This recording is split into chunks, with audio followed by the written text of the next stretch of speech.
This week on Government Matters. Why can't we do the same thing for our guns? President Obama says smart gun technology will reduce the number of violent deaths in the U.S. The Defense Department plays a key role in his plan for gun control. Well, I don't think they're quite singing happy days are here again just yet. Satisfaction scores are up, salaries are too, but it's not smooth sailing just yet. We track the outlook for federal employees in 2016. In 2016, the expectation is the FCC is going to come out with those rules, and I can guarantee you it's going to be a fight. 2016 will be a pivotal year for the telecom industry. The future of net neutrality, privacy, and spectrum all hang in the balance. Government Matters starts right now. From ABC 7 and News Channel 8, this is Government Matters.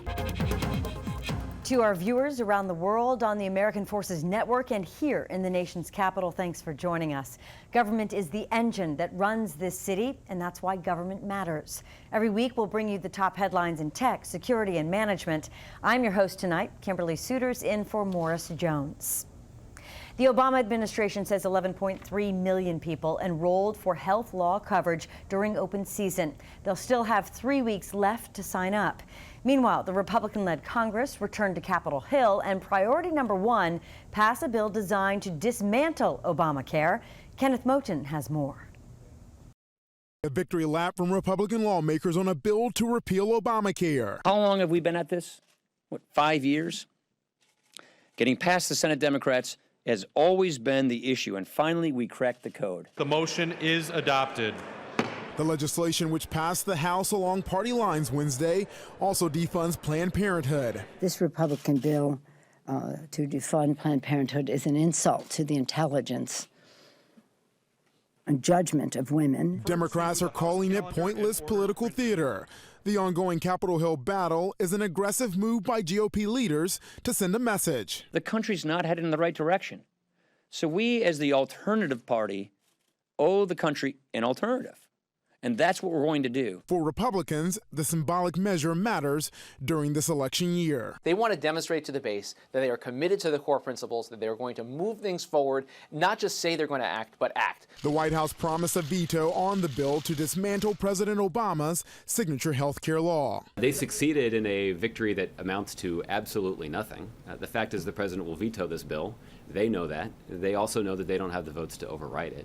GOP lawmakers are still planning that veto override vote. Once the bill reaches the president's desk, he will have 10 days to respond. Kenneth Moten, ABC News, Washington. Next month, TED 2016 will be held in Vancouver, Canada. The video series attracts revolutionary speakers and boasts millions of hits on YouTube. Since launching in 1984, TED has branched out with a series of independently run TEDx talks around the nation. The epicenter of federal contracting will host one later this year. Diane Cho reports.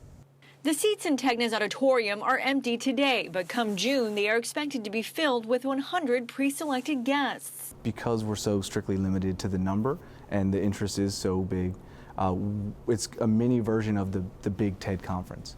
We're going to want people to come to the event that are going to be excited about it and are going to do more than just sit and listen. We want people to take some of these ideas and kind of move forward with it. It will be the first ever TED Talks event hosted in Tysons. So what's it all for? Tysons is just the right area for an event like this. Again, it's booming. It's a powerhouse. It's got a lot of different innovative ideas, thinkers, companies, and it's right on the doorstep of Washington, D.C. TED, which stands for Technology, Entertainment, and Design, is a nonprofit organization started roughly 30 years ago. According to TED's website, it's devoted to spreading ideas. It's grown to be kind of bigger than that. It's anything that's innovative, forward-thinking, and bucks the norm. TED touts speakers such as Facebook COO Sheryl Sandberg, SpaceX CEO Elon Musk, and Microsoft founder Bill Gates. They won't be at TEDxTysons, but founder Ashwood Heffern hopes to attract some big names of his own. He calls TED Talks inspirational. My favorite one that I've seen so far it's Dan Pink. He talked about the power of motivation and what motivates people. And it's not necessarily always money. It's not always more money. It's working together. It's believing in things. And if you can figure out what motivates people, you really harness like the best that person can be. The theme for this year's event is Future Tense, how to secure our future. TEDxTysons is still accepting speaker applications online. They want to attract experts in national security, education, healthcare, and cyber. We want sustainable development experts to talk about, because as Tysons grows, we want an informed public that knows kind of what to expect from our developers. We want to start that communication and that conversation. For Government Matters, I'm Diane Cho. In Tech Matters, the telecom industry outlook for 2016. The coming year will shape broadband and wireless communications for decades to come. In March, the Federal Communications Commission will kick off an auction of prized spectrum. We'll talk about what the heck that is in just a second. Around the same time, a D.C. appeals court is going to hand down a ruling on net neutrality. For more on that, I'm joined by Lydia Beyoud, telecom reporter at Bloomberg BNA. Lydia, thanks for being with us. Thank you. Remind our audience about net neutrality. What does it mean, and why should the average American care? So net neutrality is the concept of fairness on the internet, and the FCC and consumer advocates have distilled those principles into the ideas of no blocking certain content, no paid prioritization, no throttling or slowing down that content online. People have different ideas about what that fairness is, though. That's right. And broadband providers say that the rules are controversial because they're affecting how they manage their networks, and they think that, not all content should be handled the same way. For consumers, the idea is really that you shouldn't notice any difference. There should be no negative impact to how you pretty much use the internet currently. Providers sued the FCC last year. They want the power to block or prioritize certain content, as you mentioned. That case is in the U.S. Appeals Court for the District of Columbia. Now, you expect a ruling by April. Tell us more about the impact of that. That's right. So it's pretty much impossible to gauge which way a court is going to swing just based on the judge's line of questioning. But coming out of the oral arguments in early December, folks really got the impression that maybe the court might strike down some of the FCC's rules. Part of what they did is they sort of strengthened the rules for both wireless providers and cable or wireline providers. And folks got the thought that maybe the judges didn't think that that was the way to go on the wireless side. So those rules could be remanded back to the agency, and they'd have to work on them some more, or depending on which way the court goes, Supreme Court appeal is very likely on either side. So either way, providers are already modifying their behavior. How so? That's right. Some providers say that they're being much more cautious in terms of how they innovate in the new services they offer. Other providers like T-Mobile have their Binge On program, which lets consumers stream data-hungry video applications pretty much for free. Some groups have said that what T-Mobile is doing is actually a per se violation of the net neutrality rules by slowing down some of that video traffic.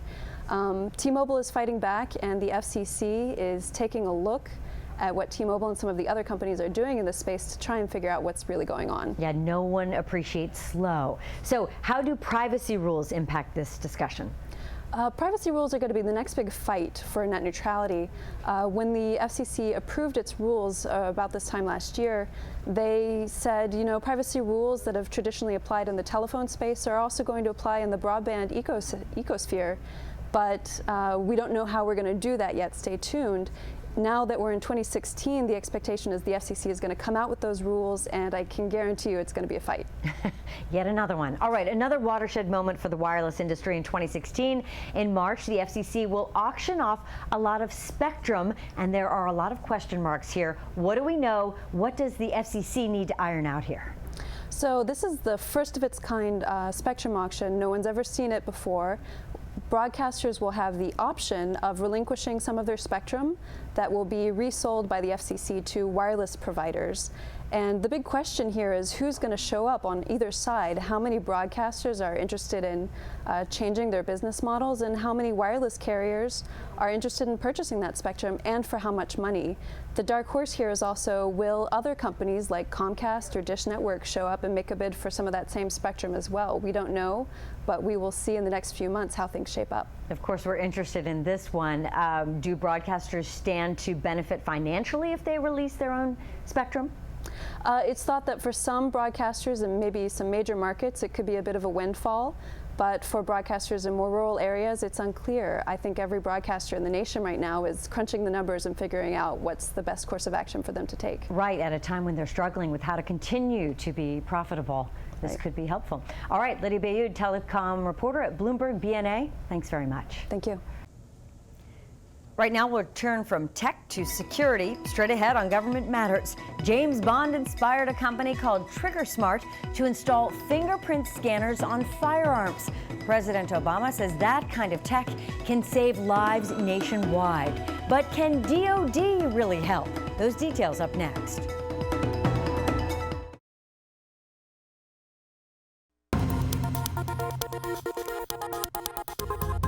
We need to develop new technologies that make guns safer. If we can set it up so you can't unlock your phone unless you got the right fingerprint, why can't we do the same thing for our guns? In security matters now, the Defense Department and President Obama's plan for gun control. This week, Mr. Obama announcing a 10-point plan, and the centerpiece, new federal guidance clarifying who is in the business of selling firearms and who needs a federal license. DoD also has an important role to play here. For more, I'm joined by Leo Shane, congressional reporter for Military Times. Leo, thanks for joining us. Oh, no, thank you. This package of executive orders are going to try to improve weapons tracking. The FBI, the Bureau of Alcohol, Tobacco, Firearms, and Explosives are going to shoulder most of that burden. How will the president's plan impact DoD?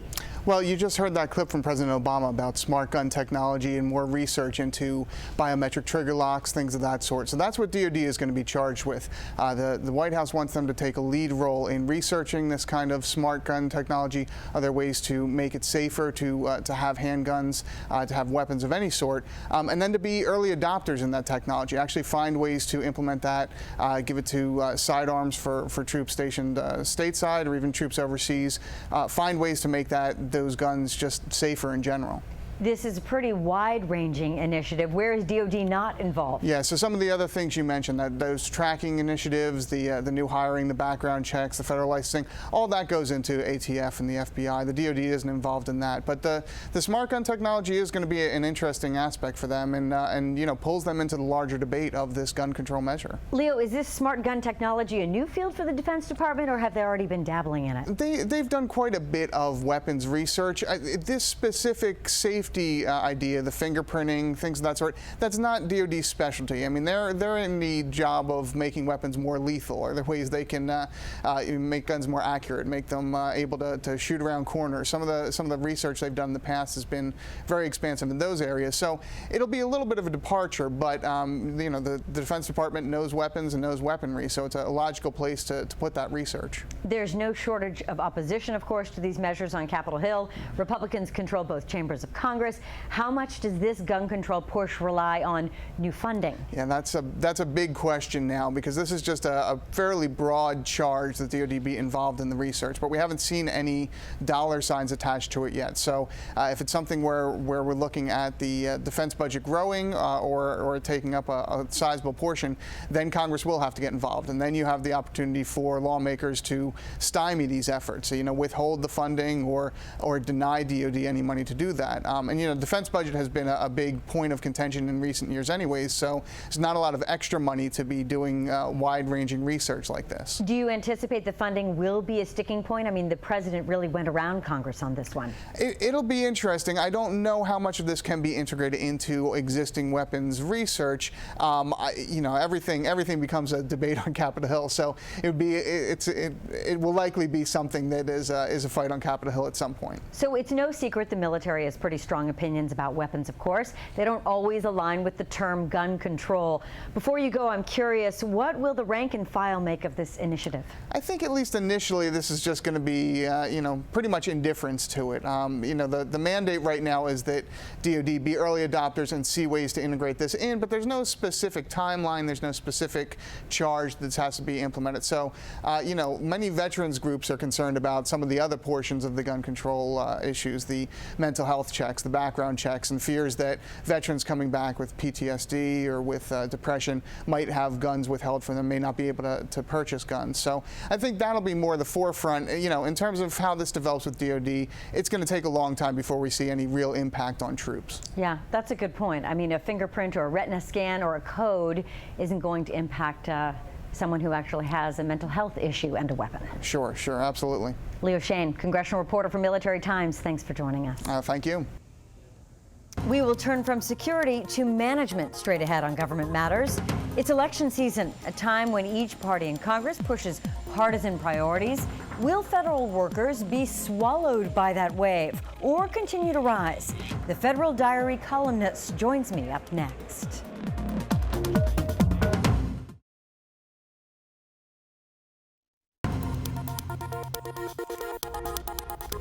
In Management Matters, the outlook for federal employees in 2016. There is reason for optimism after years of lean budgets, stagnant wages, and the constant threat of a government shutdown. Last month, Congress passed the Omnibus, a spending bill that funds the government through 2016.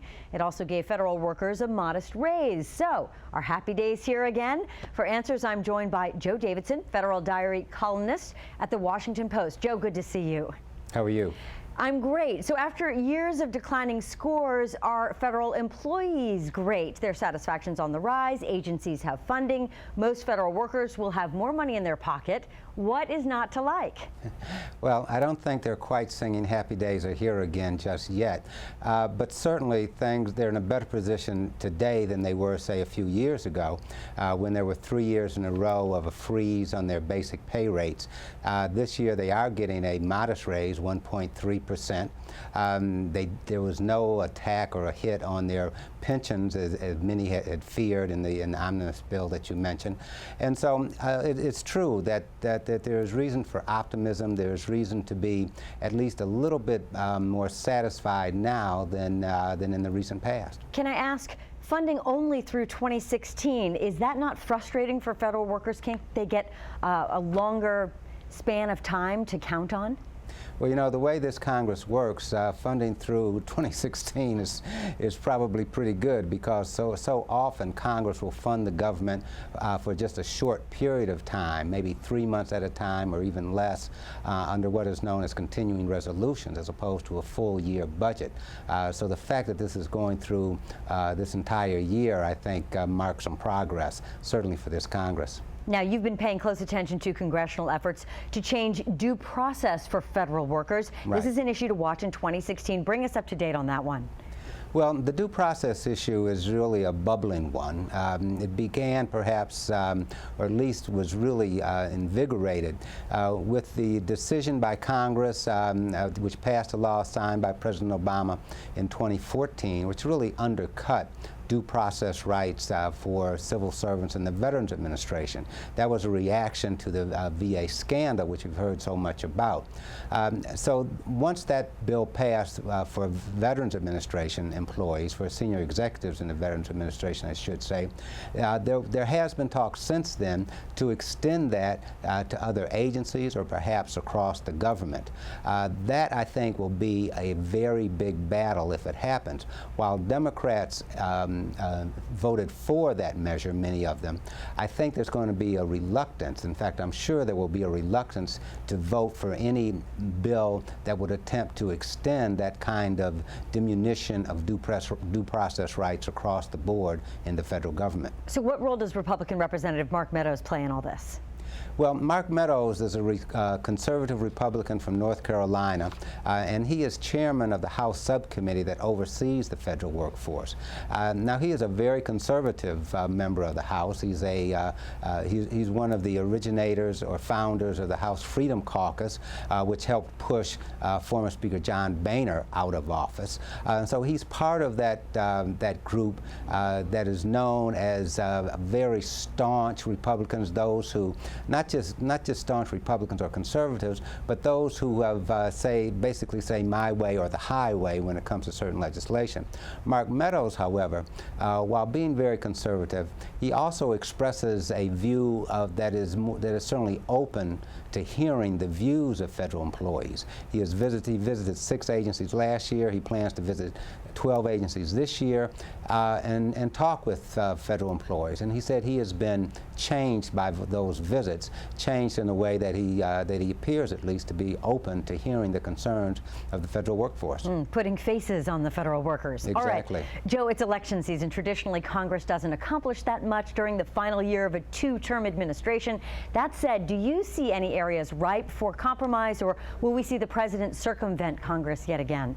Well, I think when it comes to the federal workforce, there are some areas of compromise, not in every area. For example, Congressman Jerry Connolly, who was the top Democrat on the subcommittee serving with Mark Meadows, would like to see a raise 3 times as great as the one that federal employees are getting this year. I don't think the Republicans are going to go for that.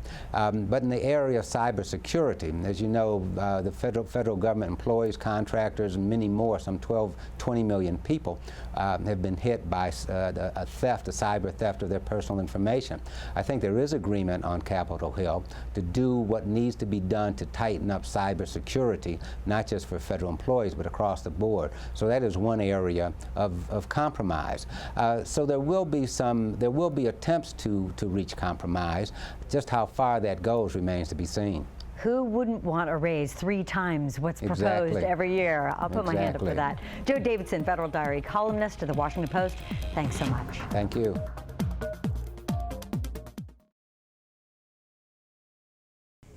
FCW reports Ann Armstrong of 1105 Media and former Professional Services Council President Stan Soloway were honored at the Consumer Electronics Show in Las Vegas this week. They took home Technology Leadership Awards at CES Government. Hopefully, the prize was one of these. Here's Mary Maloney. Meet George Jetson. Families of the future, as depicted on the Jetsons, had handy robots that, among other things, provided breakfast. How do you want your eggs? Meet Intel's new creation. Hello, world. It's half hoverboard, half Segway, and all robot. Good to be back. Intel showcased this contraption at the Consumer Electronics Show, the biggest tech event in the world. Not only can you ride the robot, but it can serve as an alarm for your house, and you can give it arms. Are those my arms? Awesome. The Segway robot recognizes voice commands and has an internet-connected camera that helps it follow you around. Although it's not as functioning as Rosie, the Jetsons robot, Up and at 'em, Mr. J. this butler-like gadget gives us a glimpse of the future. Lee, thanks for coming on stage. Although, did you know they banned hoverboards from CES this year? That was Mary Maloney reporting. And that's the latest from Washington. Thanks for watching. I'm Kimberly Suiters. We know your week is filled with other matters. Thanks for saving this half hour for us.